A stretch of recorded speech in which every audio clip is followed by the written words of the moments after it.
afternoon, friends, and welcome to the JRPG Report. My name is James Fisher.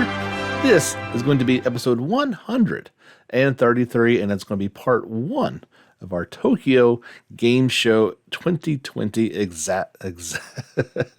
well, I was going to say something. I can't even get the word out. It's going to be awesome. It's going to be a great show for you guys. We've got all the news that came out before today being the first day of TGS, and so we got a lot of things to wrap up, but then we got a few things to talk about today. We're doing part 1 today, and when everything kind of wraps up this weekend, be it Saturday or Sunday, I'll throw everything else all together, and we'll wrap all that with a nice little bow on it. Also today, we've got, there's another big in Japan sale going on the PSN network. I'm going to highlight all those big titles. I think I counted 59 JRPGs on there. So we're going to kind of just get the big stuff, because also at the end, we've got Jordan's review of The Legend of Heroes, Tales of Azure, and he's going to kind of go over what you need to play that game, as well as his impressions of the game in general. So there's a lot of technical stuff. We got that at the end. So got a big podcast for you guys today. And first thing I want to get into is going to be about Nier. Yeah,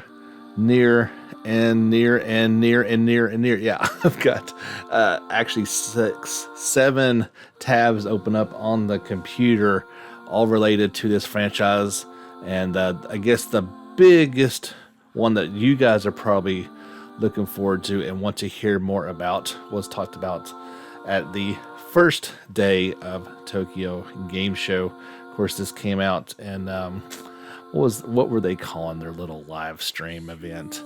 Oh gosh, I cannot. Oh yeah, the special programming. We have a decent amount of new info special. Well, they did, because they talked all about Nier Replicant version 1.22474487139. Yeah, there's a bunch of them. This is the don't call it a remake, don't call it a remaster, just a completely kind of new version of Nier Replicant, which was a PlayStation 3 game in Japan. We actually never got it over here. First bit of news: it will launch for PlayStation 4 and Xbox One, so it's not going next generation, on April 22nd, 2021 in Japan and Asia. The next day for the rest of the world. Publisher Square Enix and developer Toy Logic announced. This is maybe a bit surprising.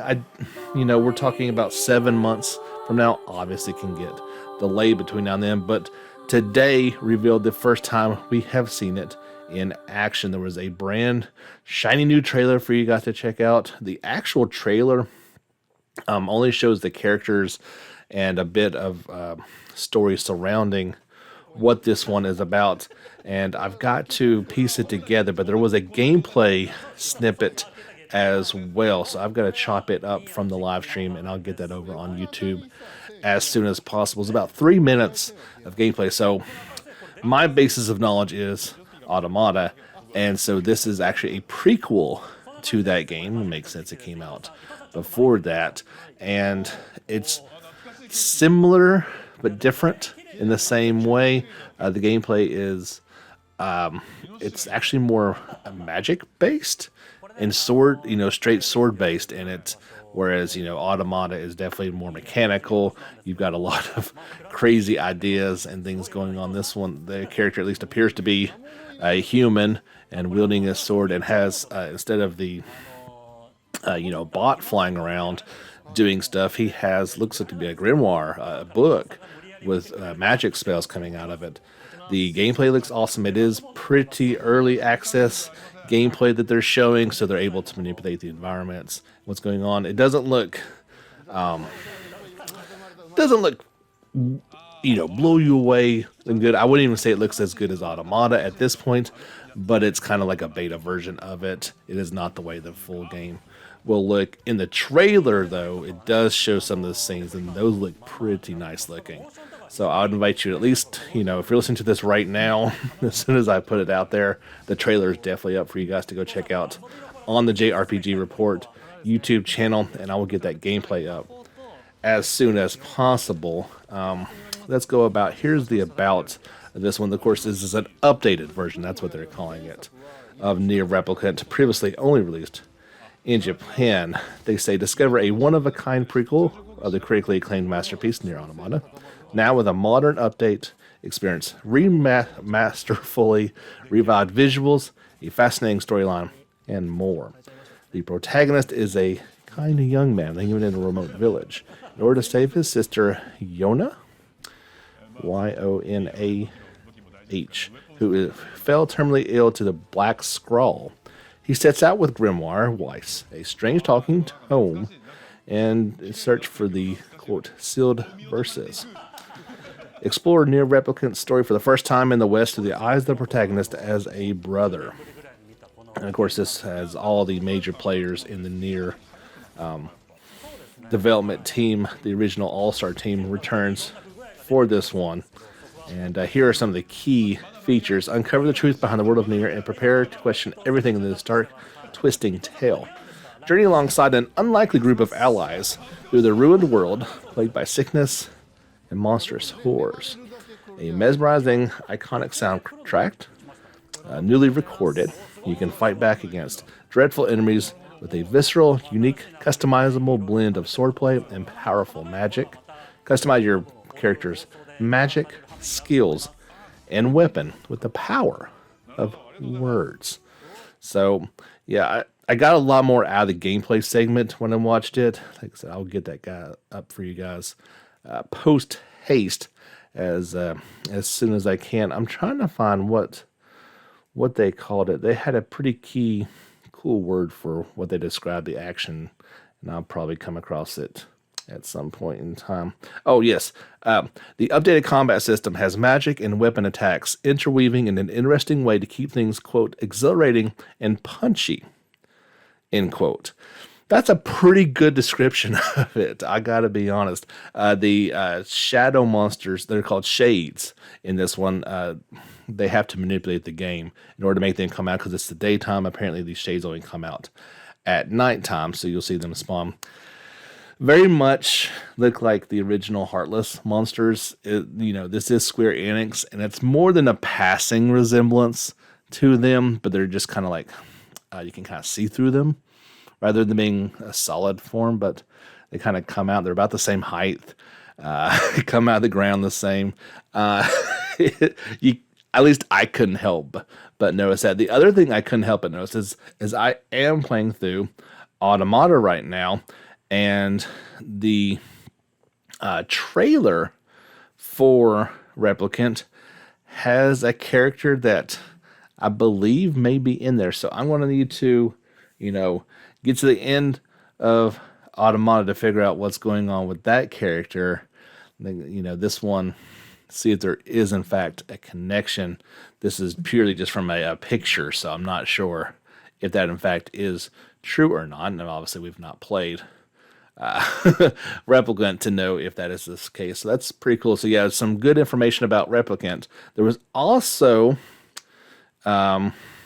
let's see. Yeah, there's some new images, of course, that came out with that. You can all check that out for it as well. But we got information on Nier Reincarnation as well. And of course, that's the mobile title one for iOS and Android devices. It will come out in North America and Europe. So we previously only knew this was going to be a West or a Japan release. It is coming to the West. There is not a final decision on if that's going to be at the same time as the Japanese release. Of course, the Japanese release is coming out a couple days before Christmas on December the 23rd.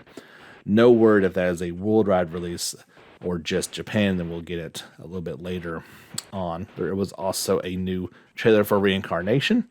If you'd like to check that out, head on over to our YouTube channel, and you can do that. We're going to have a couple stories today that I'm going to kind of hit just briefly because it is just new videos, and we'll just direct you over well, you know where to go, but I'll probably say it. Anyway, is that it for? Yeah, okay. So there was also a Replicant special edition that was announced this called the White Snow edition of it. And it's going to set you back a little bit. A normal copy would be $60. This one's going to go for $100 more. You do get, of course, the game. You get a Grimoire pin set, a script set, which is a set of 7 books encompassing the spoken script of the game, packaged in a special hard case featuring cover art by character designer Akihiko Yoshida. There's a special soundtrack, which is 2 discs long, presented in a premium Grimoire Weiss inspired package, the steelbook case, and a Lunar Tier collector's box. Pre-orders are available right now through the Square Enix online store in North America and Japan. In Japan, this is available for PlayStation 4 only. So yeah, if you're looking to go ahead and put down money on that one, you can. I'm much more excited about this game, not necessarily the mobile one, but definitely Replicant after playing Automata. Speaking of Automata, it was recently announced that total worldwide shipments and digital sales for Nier Automata have exceeded 4.85 million units. That's quite a pretty cool number to get at. Obviously, I'm sure they'd like to bump it up just a little bit more and get to that 5 million mark. But for one of those games that has definitely gone, I'd have to say, under the radar to a large extent, it's one of those ones like when you hear people talk about ones that have actually played it, and I'm going to throw myself in this category as well now, they really love it. Like it's a highly regarded, game, but it's still one of those ones that you don't think about. Like I say that number, 5 million units sold. I would never guessed it was that high, to be quite honest. But it is a game deserving of that. It is so much fun to play. It's much more JRPG than I thought initially, as I've gotten into a huge world to explore, tons of side quests, leveling up. It's just much more action-based than a typical JRPG tends to be. There were 2 pieces of artwork. If you've got that Nier fever and you've got a ton of money, you can go and put down some money for 2 new figures. First is going to be with 2B. It is her newly announced Masterline statuette. No, that's another one. This one is going to be a Play Arts Kai 2B. And there was already a Play Arts version, but this is another one. This one's almost 10 inches tall and looks to be pretty deluxe. It's got all of her weapons. It comes with a stand, as well as I can't remember what the pod. Yeah, the pod is sitting off of her. She's got her 2 swords, fully detailed on it. You can pre-order that through Japanese retailers like Ami Ami, and it's an estimated 2021 release date. And I don't have too much more information about this one, but there's a new statue coming out with all 3 on it. So you've got 2B, 9S, and A2 all on one statuette. It is what it is. Those are not going to be posable in any way, shape, or form, but it looks pretty pretty incredible. It's probably going to set you back more than a few dollars, but when you see it, you kind of can understand why that's going for so much cash. So that's all the Nier information I've got at the moment. If I hear anything more, I'll pass it on to you, but I'm thinking that's going to be it for a while. But definitely go check out those videos and let me know what you think about them. We got our first look at actual images and a new trailer for Go Go 5 Jigen Game Neptune Reverse, as well as knowledge that it will launch for PlayStation 5 on December 15th in Japan. Compile Heart announced, so that's really pretty close. It's going to easily slip into, and certainly in Japan, it's going to be the first JRPG available for the PlayStation 5. This I have found that this is a definitive edition of the original Hyperdimension Nutenia Rebirth 1 Plus with additional arrangements. That one came out in May 2018. I believe it was in Japan only, so we'll be getting this remastered version of it. Like I said, there's a trailer that goes along with it. You can see it in action. It looks really good. You're probably going to see it and say, I don't know if that looks like what I was expecting a PlayStation 5 game to look like, but then you've got to remember it's a PS4 game. They've just kind of up-resed it quite a bit. It looks cool, don't get me wrong. I think it's going to be a lot of people's first PS5 JRPG unless something pops out of the woodwork. It seems like Compile Heart said, okay, there's not going to be any of these games for a while in the system. Let's be the first and see if people go out and grab it. So here are 5 key features that are shown in the trailer. Are enhanced game systems, an overhauled user interface, greater expression of scenery and characters, plus a systems tutorial by the protagonist Neptune herself. Number 2, a second game mode. In addition to the original mode from Hyperdimension Neptune Rebirth 1 Plus, there's now an arranged mode with overhauled game balance is also available. In arranged mode, you can form a party of your favorite 4 characters from the start, regardless of story progression. Number 3, the highest number of playable characters, equipment, and costumes in the series. There are 27 playable characters, including the 4 goddesses, little sister characters, guest company characters, oracles, and more. That's quite a bit. The equipment and costumes total over 500. There is now an immersive fishing minigame that utilizes the DualSense wireless controller's haptic feedback and adaptive triggers that has been added. Real and strange, quote, game fish, end quote, modeled after game consoles, plus equipment and more. You might even reel on something surprisingly rare. In key feature number 5, there's countless arranged and new music plus additional in-game CG. You can also view the scenario text for the original game that it's based off of.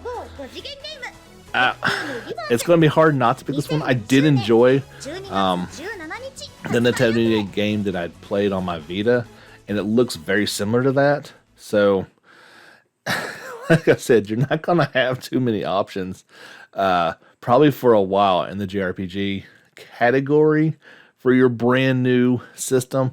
So, I mean, who knows when this one's actually going to make its way to the West. I would guess March or April probably at the earliest. We'll just have to wait and see. Of course, in addition to that standard edition, there's now a Go-Go edition, which will be available for, let's see, it's about 2,000 yen more. Get you an original box art, exclusive illustration, a 100+ page memorial art book, 1 disc premium soundtrack, and 2 Nept Deco stickers. You can pre-order those if you speak Japanese and would like to do that. Not sure if we'll get that in the West or not.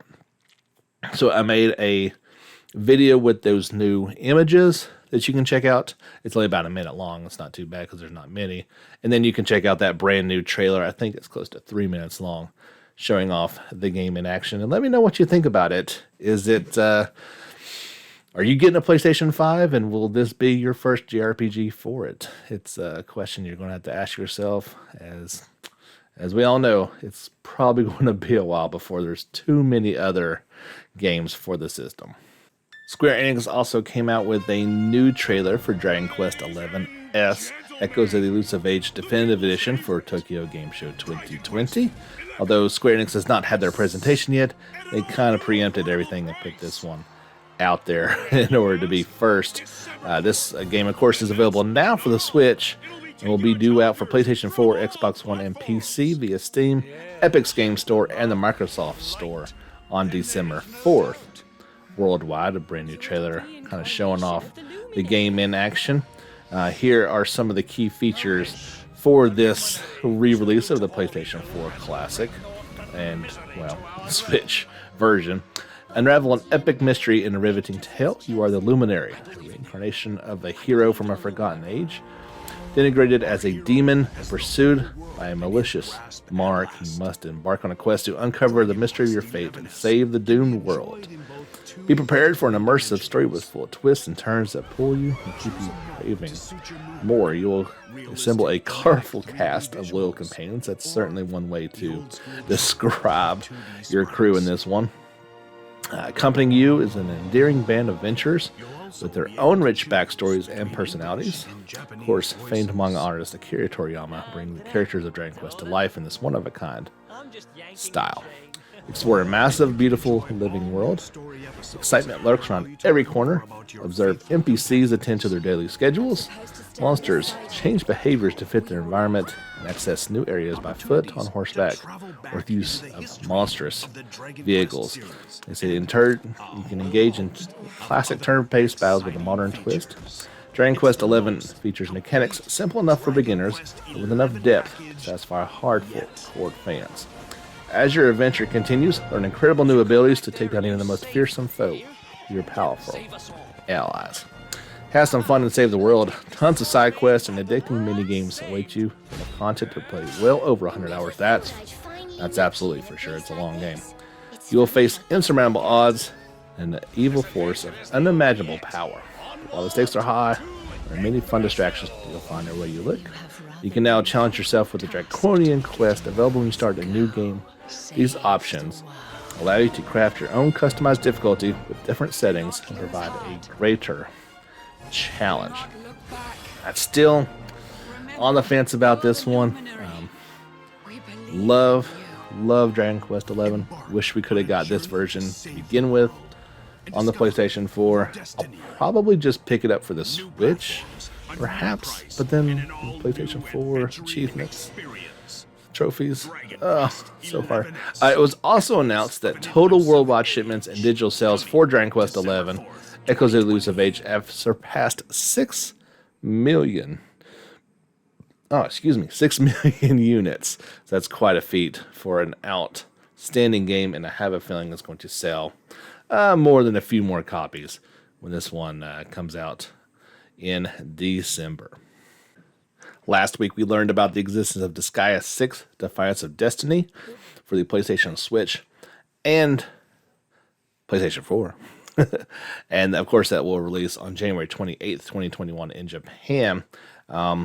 We got a whole bunch, I think about 45 new images for the game. I put those together in a little slideshow, so you can check those out on our YouTube channel. We also got some information about it. So I kind of covered a little bit of this before, but we'll kind of go over it as they were so nice to put out a press release. We'll cover it. As far as the story goes, you are, they say, reincarnation in another world times zombies times level 99,999,999. Don't give up, even if you die 10 million times. Disgaea 6, Defiance of Destiny, is an ultra-hot-blooded story in which the protagonist, a zombie named Zed, repeatedly reincarnates in different worlds to overcome the calamity known as the God of Destruction that threatens all demons.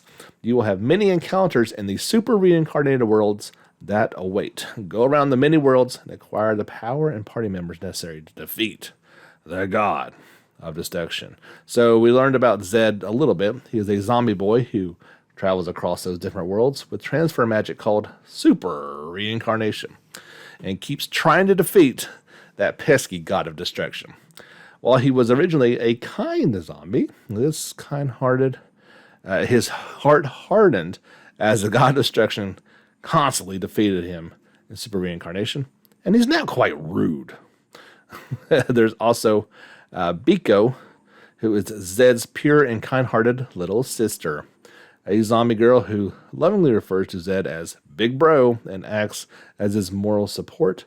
She hopes to one day become a doctor. And you've got their pooch Cerberus, who bears no resemblance whatsoever to the mythological creature. He is, of course, a zombie dog that supports Zed with his genius intellect. He seems to have been doing various research during his lifetime and teaches Zed the forbidden magic of super reincarnation. Together, they travel across the worlds. There's an image of the god of destruction. He looks fearsome, to say the least. I can see why Zed is having some problems. I'm trying to defeat him. So Disgaea is, of course, a strategic RPG. You progress through the game by training unique characters and clearing stages full of enemies. Here are some of the traits that it's known for. In the Disgaea series, you can enjoy demonically zany ways of fighting, such as lifting and throwing party members and enemies, or teaming up with party members to gang up on the enemy. You can also create your own party members to build a team of your favorite characters to head into battle. Here are 3 things that have changed in Disgaea to keep existing fans engaged. The first one is the character designs are now in 3D. There are play quality changes on Disgaea is on a different level. You, of course, will confront the god of destruction with super reincarnation and karma, and there are ease of play changes. Useful features like the 2x speed battle and auto battle details will be introduced at a later point in time. The first one, by going 3D, I had at least one viewer on YouTube who, this is a family podcast, so I can't say what he said, but he was displeased and used colorful language to voice his displeasure over the move to 3D. He certainly felt like it was, or he or she, sometimes hard to know with the names on there. It insisted that Disgaea was supposed to be 2D. I got no, stake in the game, so it doesn't really matter to me either way, but I can see, as a longtime fan of certain series, when you start messing with things that are at the core of the experience, I can understand that. So then it says here, so maybe this will help you out, buddy. And for 2D fans, their traditional conversation scenes between character illustrations are still present. So at least that's for the conversation. I don't know if that's going to affect other areas of it. Like I said, I did try to play a Disgaea game back in the day, and I think that's exactly where I learned that I wasn't very good at strategy RPGs, and it failed at many times since then. It's just not a thing for me. The crazy thing with this one, Disgaea is on just a different level in terms of levels. As I mentioned, you can now get up to level 99 million, and your damage totals can now be over 10 quadrillion. So there's one scene that sums this up perfectly. It's probably about halfway through the slideshow. It shows the total damage, and the number is literally the entire screen. Like there's, all right, let me count zeros. 8, 6, 9, 12. So there's 13 zeros, and then 283,000. So 283,974, and then add 13 zeros. It is just insanity, but that's what this guy has kind of always been known for. Disgaea 6 Defiance Destiny will be out January 28th in Japan. Switch will get it summer 21 in North America and Europe. And at least in this bird, they did not say that was coming out for PS4 in North America and Europe. I can't imagine it not. So we've got a bunch of smaller stories to talk about and kind of go through kind of quickly in the second half, but that seems like a good place to take a pause. That's all the kind of stuff from Tokyo Game Show, at least in the first day, and before that's come out. We'll wrap up all the stories that came out previous to TGS right here on the second half of the JRPG Report, episode 133. All right, everybody, welcome back. We've got a lot of fun things to talk about here in the second half of the podcast. Don't forget, give us a like on Facebook, follow us on Twitter, and subscribe to our daily JRPG videos over on the JRPG Report YouTube channel. Hit a kind of cool milestone. We got 400 subs the other day. Give a big shout out to all you guys who have supported me over there. And hopefully we're going to keep things growing there and here on your weekly JRPG podcast. Let's quickly just go over, these are just going to be some new videos for you to check out over there. Level 5 and Netmarble released a new animated trailer for Ni no Kuni Cross Worlds. It's massively multiplayer online RPG due out for iOS and Android sometime this year in Japan. Still no word over if this is going to be coming to the West or not. Hopefully so. It does kind of look, it looks decently cool. We'll just see how it turns out, but it's got that Ni no Kuni animated style to it and kind of gives a bit into what the game is about. There was a 90-second special video for the new World Ends With You, the animation. So you can, if you are a fan of the Nintendo DS version of this game, you can maybe be fired up about this animation. You can kind of see what it's all about. I've got that over there.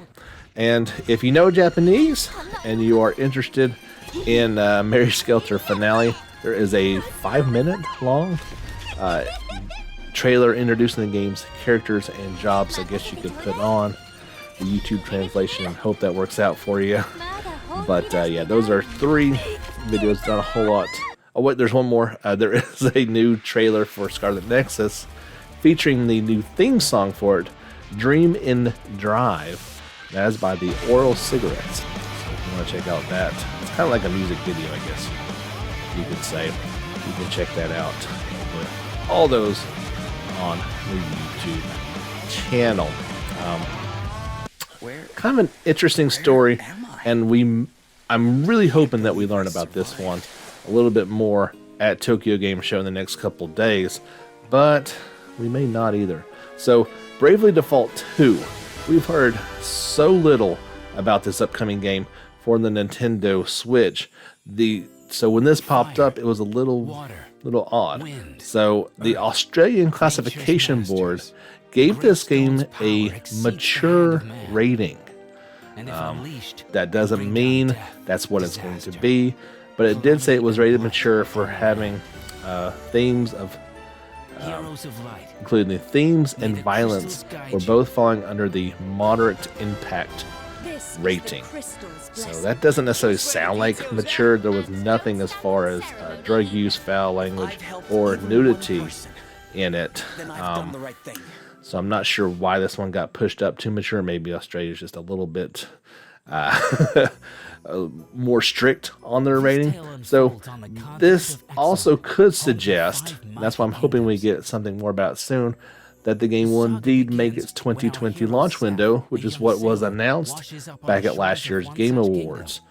We've really not seen much on it at all. There is that demo available on the eShop. So maybe things are starting to come out for it. Like I said, I do not anticipate this is going to get a mature rating by any stretch of the imagination, but it was kind of cool to see this pop up, and hopefully that means that it's starting to come along at least sometime in the future. A game that we talked about a while ago, and it is Brigadine, The Legend of Rosaria. This one came out for the Switch. Well, it has been announced that it's going to be coming to PlayStation 4 as well, worldwide on December the 10th. Publisher HappyNet and developer Matrix Software announced. There will be a this is going to be digital, but there will be a limited edition, physical edition, that will be available via limited run games. This one came out back digitally for the Switch back on June the 25th, and Limited Run also did a physical edition of that one when it was afterwards. PlayStation 4 version of Bless Unleashed will launch on October 22nd.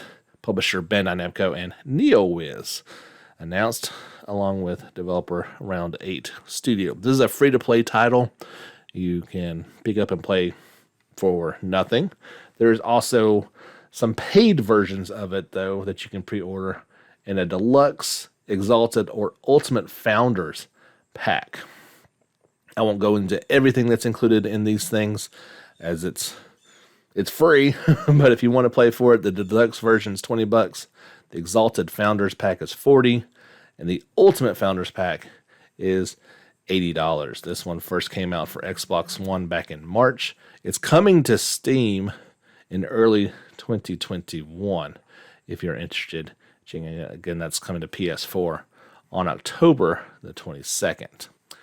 Fallen Legion Revenants will launch for PS4 and Switch on February 16th, 2021 in North America, February 19th in Europe, and February 27th in Oceania, publisher NIS America, and our favorite developer name, Yummy Tummy.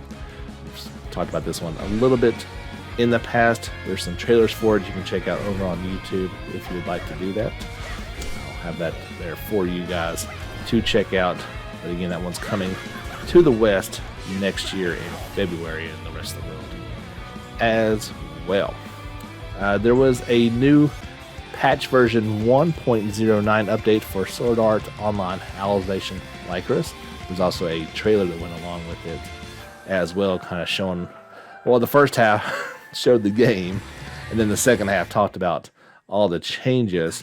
Most notably was the Raid Dungeon Extreme that was added, a light play mode, and a semi-auto mode, which should make things a little bit easier. This mode is for players who want to focus on the main story and play the game with simplified combat. Light play mode, a player can play through the start of Chapter 2 while cruising through the story. This is for players who have seen the anime or read the books and want to read the game original content faster.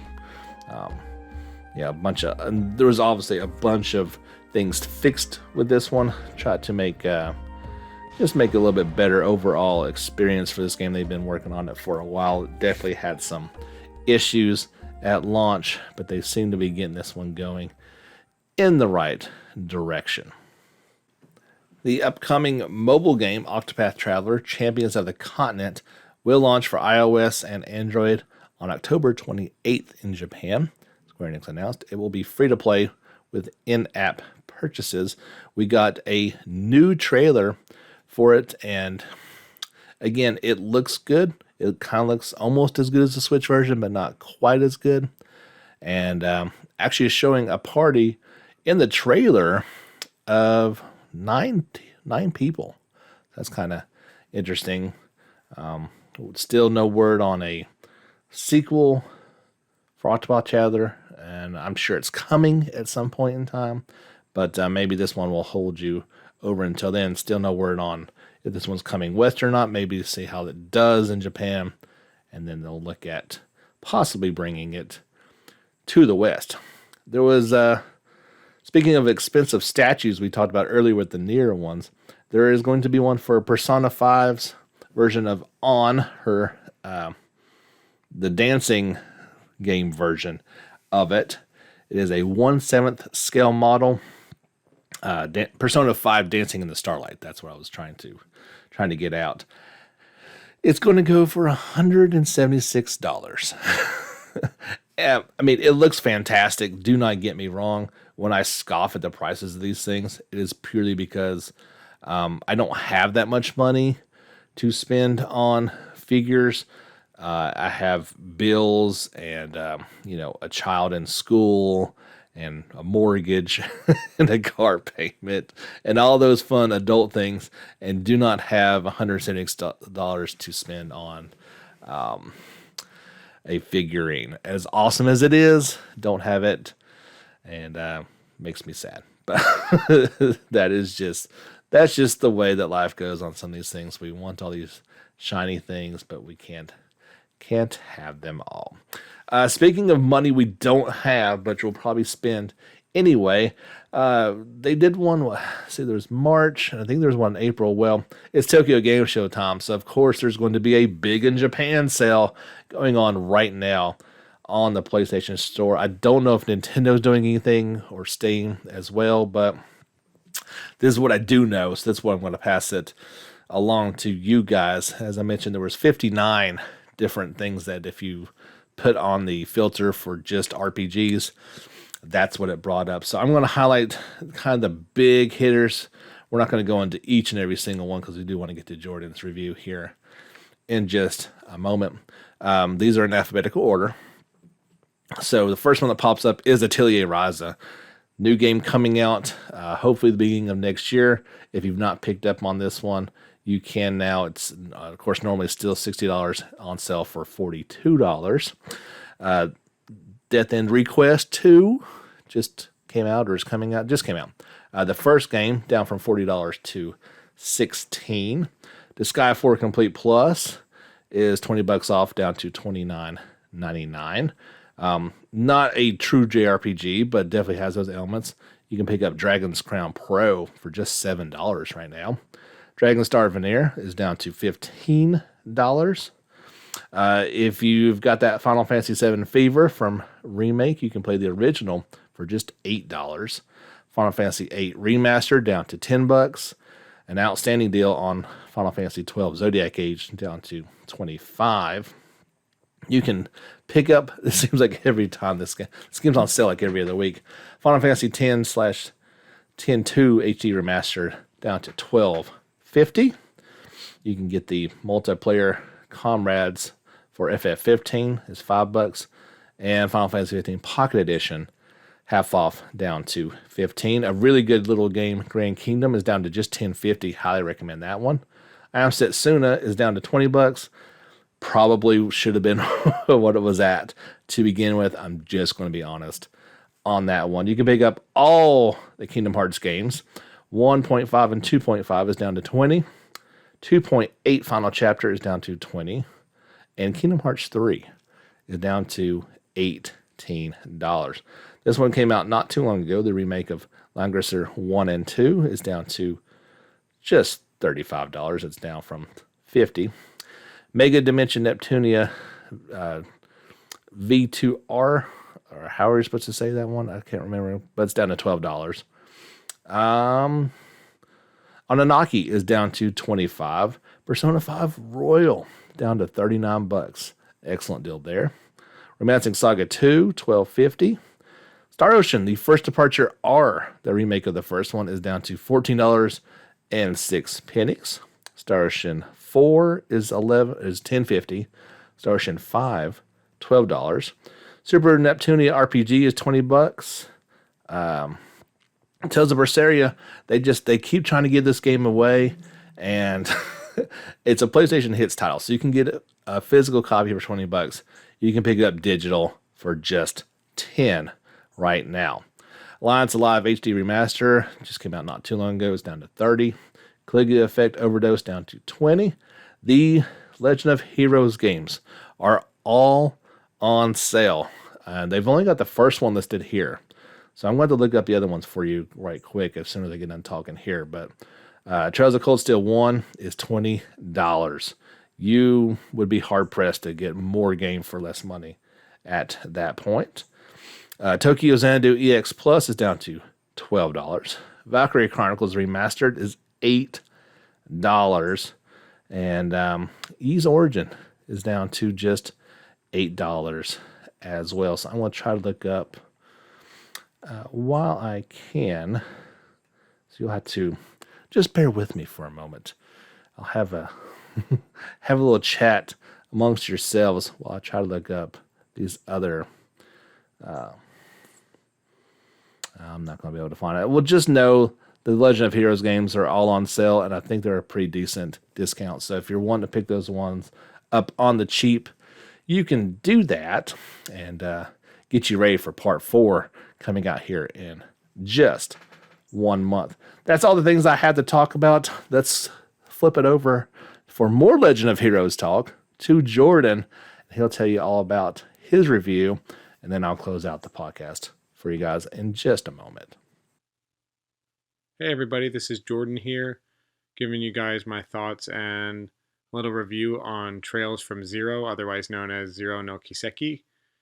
And overall, I just had a fantastic time with this game, and it's always something I thought was out of reach for me to play because I'm not the most, tech savvy person, and I didn't think I would be able to install it correctly, since, the only things available were, before Geofront came out, it was, I think, a Flame Edit or some other English translations. And finally, when Geofront, released their iteration of Trails from Zero, I decided, you know what, I had just finished Trails of Cold Steel 2, and I was just about to go on to 3. I actually went about a half hour into it, and I said, I just feel like I'm going to miss out. Like, if I don't play this cross-bell duology, I'm just going to miss out on, the backstory to these games, and I'm not going to get as much out of them. So if you've kind of been looking to, um, play these cross-bell games, and you just don't think they're going to get released here, or, we don't know if they're going to be released over here in the West for a long time, I really recommend, if you have access to a PC, that uh, you try to play the Geofront version. Geofront made a really fantastic translation, and they did a great job with, walking people through how to install their patch. Basically, how it works is, I guess this is not scripted, so I guess I'll talk about how it is that how I actually installed the game, or how I actually got the game to work, and then I'll kind of get into more of my thoughts about the game itself. Um, so on the if you just Google search Geofront Trails from Zero, you'll definitely find it. And actually, specifically, it's the posting from March 15th. Really walks you through the instructions on how to install it. It entails, I mean, it is legitimate. Like, you are making a legitimate purchase of the game. You are going to need to buy it, though. It's from a Japanese website. You're buying the Japanese version of the game from a Japanese website digitally, and then you're actually going to use, Geofront's patch. You're going to install it basically into that game, and then um, that post from March 15th that Geofront put out will walk you through how to install it. Don't try to. I made the mistake of just kind of trying to do it myself, and it just didn't really work right, because I was missing. There were some components, actually, from like a previous version of Windows that are necessary, that I was missing. That actually Geofront's launcher will actually take care of that for you. So just follow Geofront's instructions, and you'll be good. But once you get that all set up, if you're like, I'm a console guy mostly, like, I don't really like to sit at a desk on a computer. So what I did is, I actually, I have Steam, so I imported this game as a non-Steam game into my Steam library, and then I was able to use, my PS4 controller with Bluetooth, so wirelessly with my PC. Um, I was able to play the game through Steam, so I basically could play it with the PS4 controller. And the game has great support for the PS4 controller. It works flawlessly, and I believe it works for, you can play it with Xbox controller as well. But it worked great. The only thing I would say is, it lagged a lot at first. The frame rate, I think, wasn't quite set correctly, so I had to mess around with it a lot. And eventually, I ended up putting it down to, I think, 30 FPS, and then it worked pretty well. And then also, the game comes with turbo mode, so I used turbo quite a bit. And I mean, and it was great. I had a really smooth experience playing it once I got it set up. So enough about, installing the game. I hope if you just go to that post from March 15th from Geofront, it's not that intimidating once you get started with it. So I mean, the game is just great. I had played, the Trails in the Sky trilogy, and if you're not familiar with, Legend of Heroes that much, I strongly recommend, like, you really need to play Trails in the Sky trilogy first before you play these crossbell games. But um, I think these are actually, or at least I'm just a little bit into the second game, Trails to Azure, right now. But Zero, I think, is better than, honestly, any of the Sky games. I think it has a better cast, and it's hard to say that because the protagonists of Sky are so great, especially one in particular, Estelle. But Trails from Zero, you're the same. You have a smaller group. You're the same four characters pretty much the entire game. You're Lloyd, Estelle, Tio, and Randy, and just I think their characters are more complex than most other games. The character development um, is done really well, and some things that the characters do and say end up being a little more, I think, unpredictable, and they kind of develop different sides to them that you don't expect throughout the game. I just think they do a really great job with the character development.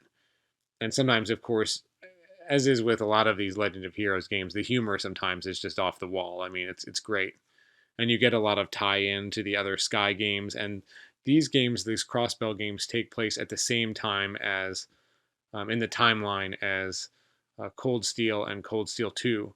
So I had played Cold Steel and Cold Steel 2 right before this, so now I'm seeing kind of everything that was happening in the Cold Steel and Cold Steel 2 games from the perspective of Crossbell, and it really makes you look at things differently, and it kind of makes you step back and kind of view things from further away, and it's just really cool to get that perspective. So I mean, it's just you kind of understand why things are happening that maybe you didn't before if you just played Cold Steel and Cold Steel 2.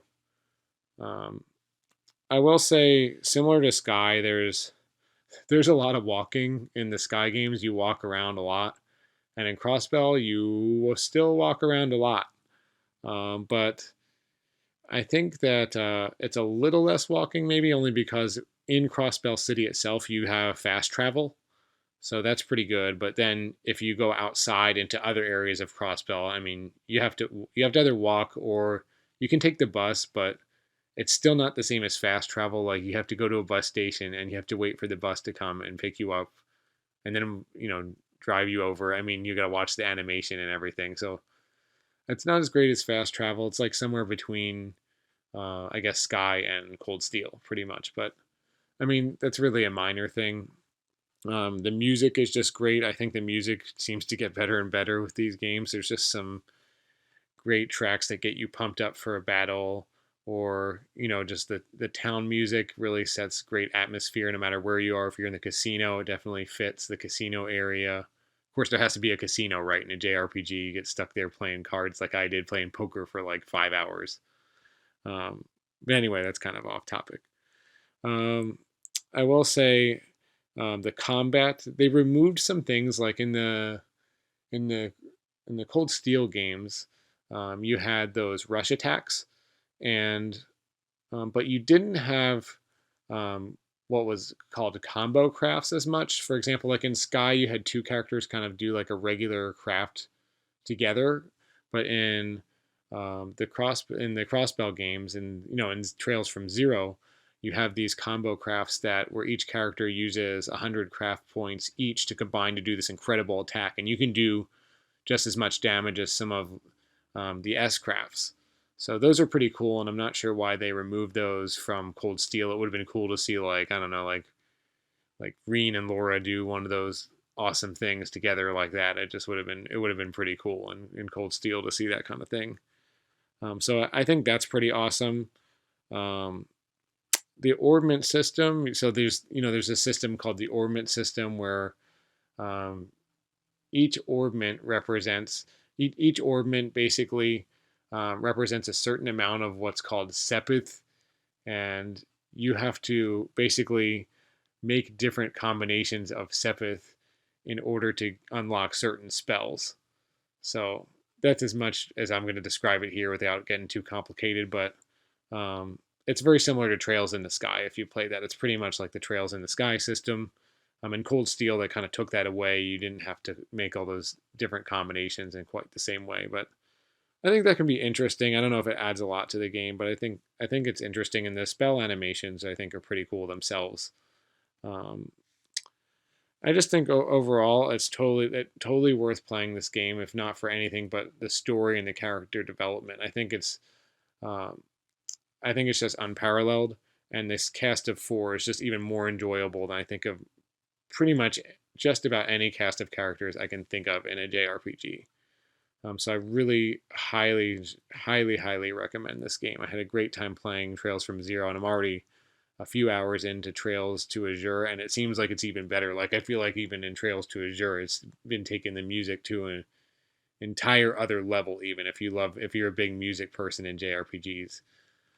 So I hope you get a chance to play this game. I hope that you Geofront, they did a lot of work to translate this game, and it shows. The translation is just excellent, and I don't think I'm allowed to say how to do it on here, but it is possible. Due to copyright reasons, they could not put the Japanese voices in the game, but they allowed for the possibility to do that. They tell you like basically where to put the files if you have them. I can't tell you where to get the files because I think I'm not allowed to do that, but if you do some searching, you can probably find them. And I do think the voices add an element that's really cool to the game if you are able to do it. But I think it's still great even without the voices. I mean, they just did a great job. So I hope you'll go to Geofront's website, and it's the March 15th posting on there. I hope you'll check it out.